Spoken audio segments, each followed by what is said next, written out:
ডিম কারি কিন্তু অনেক স্টাইলের হয়, তবে আজকে যেই ডিম কারির রেসিপিটা করে দেখাবো সেটি হলো রেস্টুরেন্ট স্টাইল ডিম কারি। নমস্কার, আমি শুভাশিস, আপনারা দেখছেন সেফ কিচেন।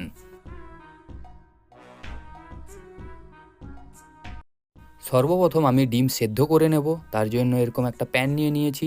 তার মধ্যে সর্বপ্রথম দিয়ে দেবো পরিমাণ মতো জল। এরপর জলের মধ্যে দেব 1 চামচ পরিমাণ লবণ।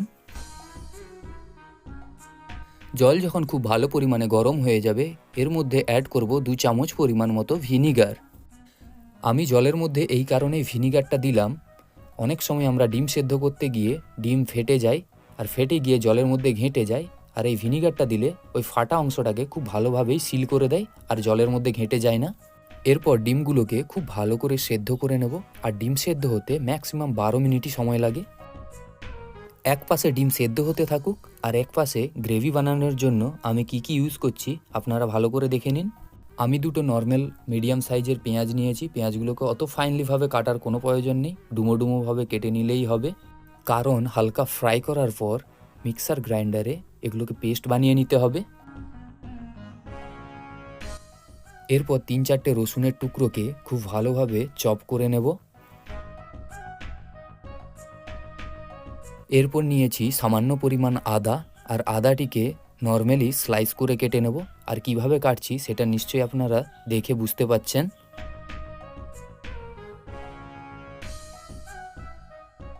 এরপর কেটে নেব টমেটো। আমি গ্রেভির মধ্যে একটা গোটা টমেটো ইউজ করব। টমেটোটাও অত ফাইনলি কাটার কোনো প্রয়োজন নেই, নর্মালি ডুমো ডুমোভাবে কেটে নিলেই হবে।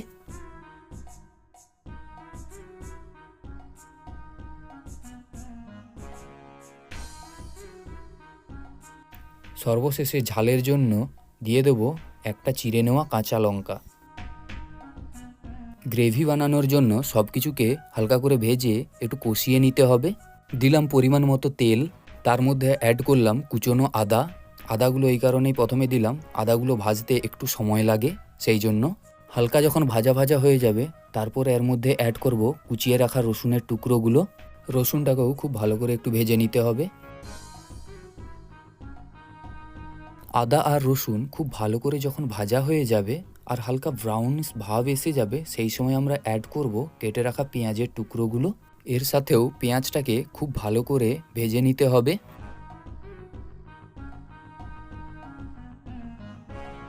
এই সময়ই এর মধ্যে অ্যাড করব চিড়ে রাখা কাঁচা লঙ্কা।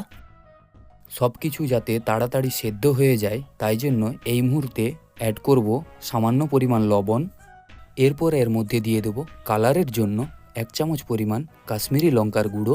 এটা দেওয়ার সাথে সাথে খুব ভালো করে মিশিয়ে নিতে হবে।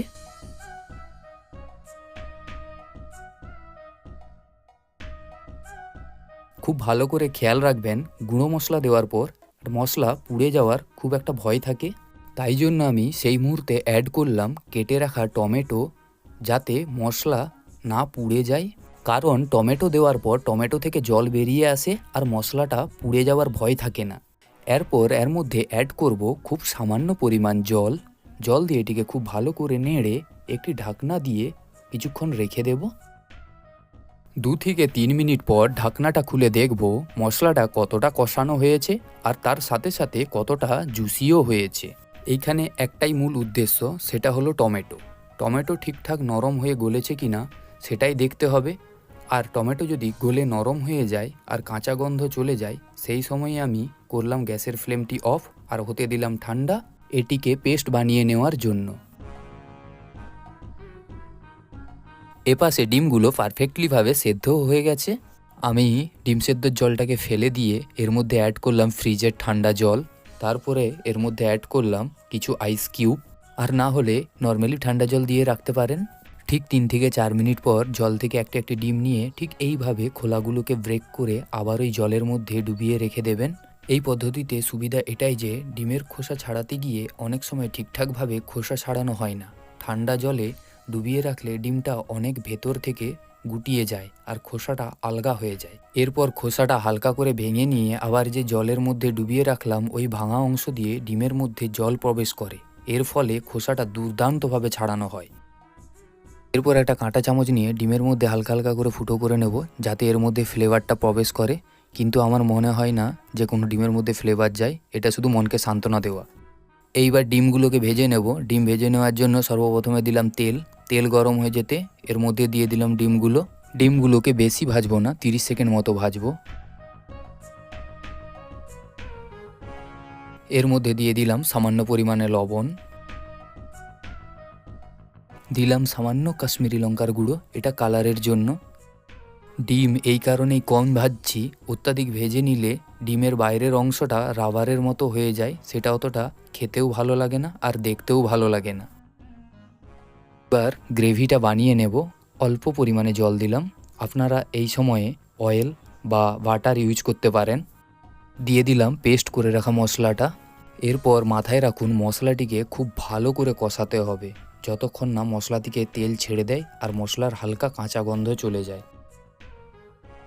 আমি গ্রেভিটা ম্যাক্সিমাম 15 থেকে 20 মিনিট কষিয়েছি। এরপর সর্বশেষে দেব আমার প্রিয় মিত্র ধনে পাতা কুচোনো।